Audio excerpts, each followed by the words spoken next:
I realized, like, yo, if you and your girl get in an argument, it's your fault. And it's my fault because my girl never starts an argument. She just finishes them.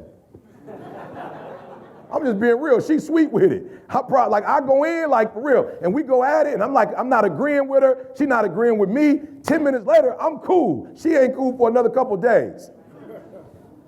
And so when I took the test, I realized, like, yo, what are you fussing with her for? Because when you fuss with her, that never makes her, she a gorilla naturally, and when she pissed, she a gorilla.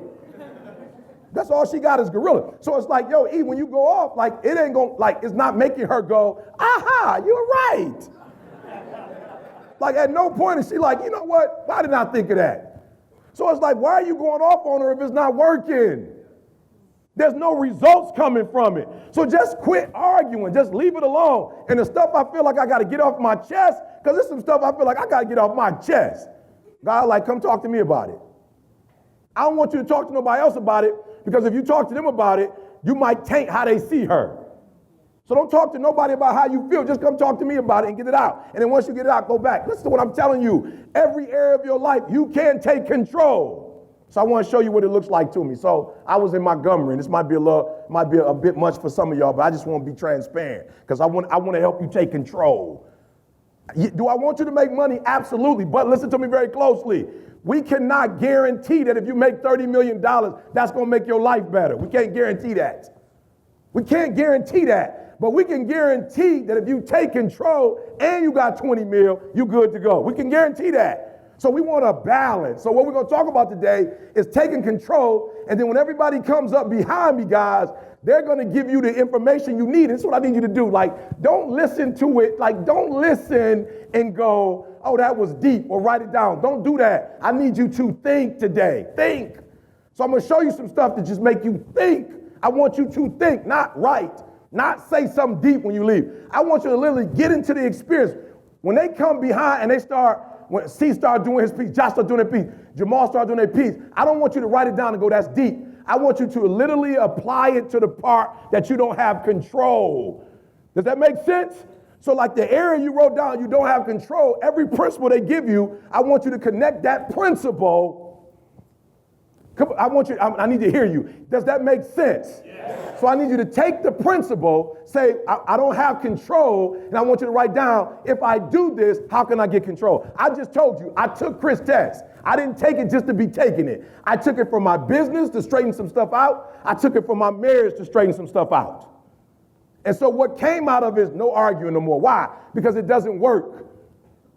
You guys go like, I forgot, we was like, let's say we was on a trip for 7 days and I didn't said something to her, the wrong thing to her, and now she pissed for 2 days. I didn't waste 2 days out of 7 on a trip. Are you hearing what I'm telling you? I just wasted 2 days of 7 days. 2 days I can't get back because she don't want to talk because she pissed because how I said it. I wasted 2 days. Now when we go on a trip, I don't have to worry about wasting no days no more because I took the test, I got the information, I applied it. Don't be stupid. Stop arguing. She a gorilla. She gonna do it when she wanna do it. You're not about to change her. She gonna do it how she wanna do it when she wanna do it. So don't focus on that. Like, don't focus on a couple things that you feel like she can do better. Focus on the 1,462 million things she's doing right. You're not going to get nowhere with her. She flat out, not in a bad way, she's stubborn. You ain't about to change that. And it ain't like she a gorilla to you. She just a gorilla. If she was married to somebody else, she'd be a gorilla. Like, stop tripping, right? And then I need you to fix some stuff. So you are a people person. So sometimes when she do stuff, you take it personal. Get your doggone feelings out of it. You never have to have feelings anymore. It don't have nothing to do with feelings. It's just who she is. She's not doing it to you. It's just what she does. Take the feelings out of it because the feelings is what's killing you. It's not how she responding and what she doing. She been doing it. She didn't just get like this, but you taking it personal. Look, when you leave, take control. I'm not interested in you coming in here and walking out saying that was deep. It don't help. I want you to go in that same wife that didn't want you to be here, that didn't know why you was wasting the money and time to come. I want her next year to say, look, I need you to go to every single doggone event they doing. Sign up for that joint. Whatever they doing, I'm going to get a second job to pay for that. I'm just being real. I want her to say, be you, get and be you. If you're a speaker, game changer, like go. Whatever they doing, go. Because it made you better. Because an area where you had no control. And so somebody asked me, I'm about to show you. Somebody asked me, like, yo, E, how do you stay fired up, bruh? You've been doing this since you was 19. It seemed like Dad, me and Dad, where Dad at? Me and Dad was talking. He was like, E, I listen to so many other motivational speakers, E, and it just seemed like you get better and better. And I said, I get better and better because the thing that pumped me up in the beginning is the thing I think about every day. Carl, let me see that first pic. Every day I wake up, I remember there was a time in this country, flat out, that you ain't had no control as an African-American man. Flat out, right here in America. I just left Montgomery, there's a lynching museum. I just went to the museum. They showed where cats was getting lynched in 1940. It's documented in 1940. This is what scares me right here. And I ain't on what you on.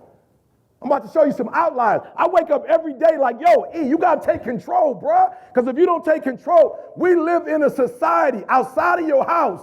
You live in a world full of sharks.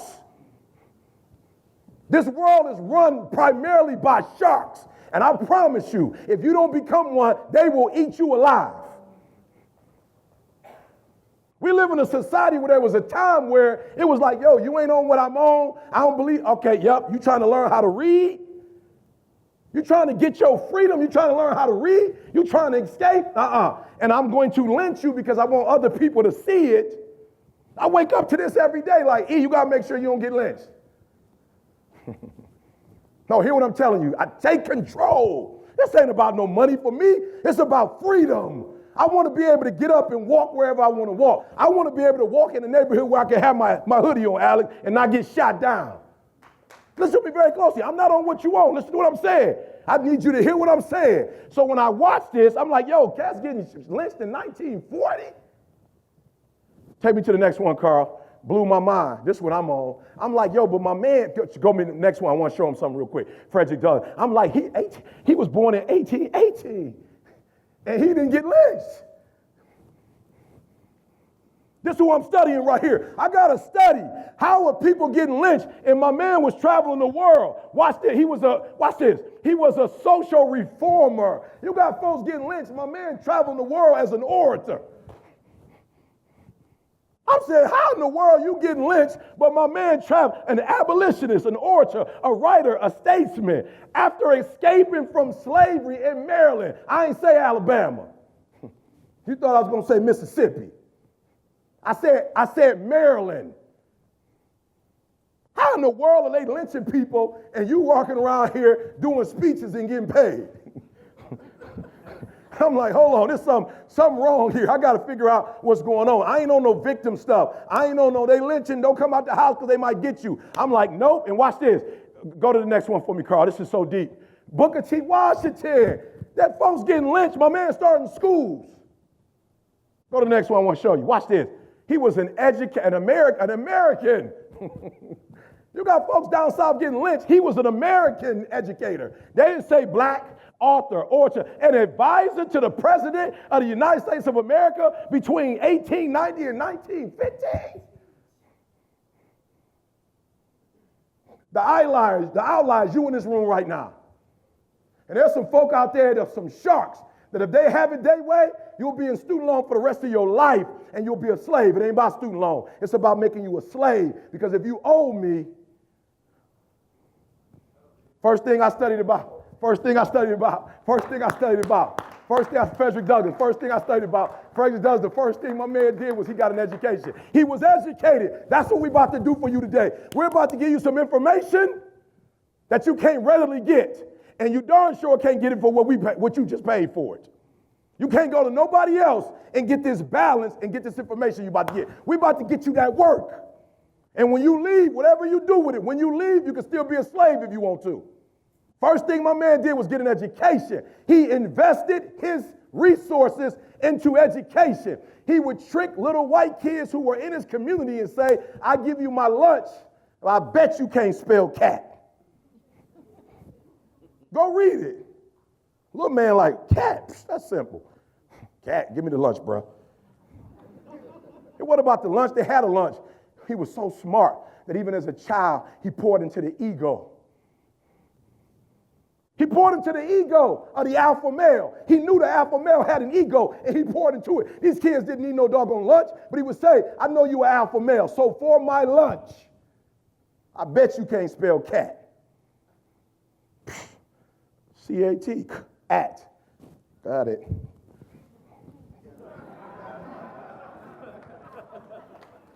Cat, bat, rat, hat. Go do your homework. That's how he learned. And then once he got his education, once he got the right information, that's what we're here for right now. He wasn't trying to make 10 million. See, that's what I'm trying to tell you. He was rich, but his goal wasn't money, because if you just get money, you might not get nothing else. You want to get control. You want your freedom, and then the money, when it comes, you'll be able to hold on to it. I told my son, don't be a fool. You don't think I could pay you more? I can't pay you more because you just blow it. But when you're smart enough, you'll learn how to make it, and then you're going to hold on to it. So watch this. The first thing he did when he made money was he bought his papers. First thing he bought, he didn't buy no car, no clothes, no stuff. He brought his papers. What's the papers? The LLC is your papers. That's your papers. The LLC, the nonprofit, the 501c3. If you in America and you ain't got no business, then you really don't exist. You're a slave. You don't become free until you got a business, till you have a way of generating income. You a slave until then. Why? It means you got to rely on somebody else. And if they don't pay you, you don't get paid. The first thing he realized was, no, I can't do that. I got to get a job. What would I do? I'll be a writer. If you are a writer doing slavery, who you writing to? Why, surely slaves ain't buying your books. He was writing to the same people that taught him how to read when he was a kid, because he had put himself in the environment where he knew the language, the rules, and the codes. And so when he became an adult, he was able to write. Then he became a spokesman. Listen to me very closely.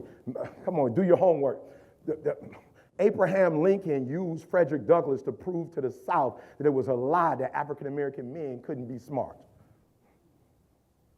They proved he was born a slave. And look at his oratorical skills now. Couldn't nobody hold my man. Look at his writing. The narrative of Frederick Douglass. Go read it. Not even to read about slavery. Just go read how sweet my man was. Booker T. Washington walked 552 miles to Virginia, Hampton. They told my man, you can't go to school. He was like, bet. Went into a room and cleaned the room 3 times in 24 hours. They came the next day and said, who cleaned this room? He said, I did. They said, we got a job and we're going to let you go to school. And then he ended up opening up one of the first African-American schools. First HBCU, Booker T. Washington, George Washington Carver. Come on, y'all. I need y'all to get out of slavery. I didn't bring you here so you can get a new car. We can show y'all how to get a car. That's easy. They selling those. I'm just being real. They selling them. And the dealership need to sell them so people can get paid. I'm not here for you to buy a sweet car and a sweet house. Once you buy your papers, you're going to be able to get that. I'm still tripping, Alex. Me and Alex was talking. Alex was like, yeah, I've been in the trucking business. I was like, you lying? He's like, no, I got like 7, 8 trucks. I was like, yeah, man, you lying. I was like, when you get your CLD license, whatever it is. He's like, what? I ain't got that. I said, but you said you got trucks. I said, like, you got to help me out, bro. You just said you run trucks, though. How you run trucks? You ain't got no license. I ain't got no license. I said, well, what about trucks? I don't know about no trucks. I just know how to make money. I just started a business. I went, learned from somebody who knew, and they taught me, and are you hearing what I'm telling you? The first thing I need you to do, you saw the noose and thinking, nope, I'm going to be real with you. If you were in student loan debt, slave, you in debt that's not, look, some debt is healthy. Most of y'all, like, don't say that. I said debt. You was like, but debt is healthy, not the kind you got. Don't play with me. You feel me? You read some book somewhere. You trying to be educated. Eric, not all debt is bad debt. The kind you got is you a slave. No, it may not be the 18 slave, but you're a slave to the sharks that set up a system that you fell for like a debate. And what we want to do today is give you some information so you can be free.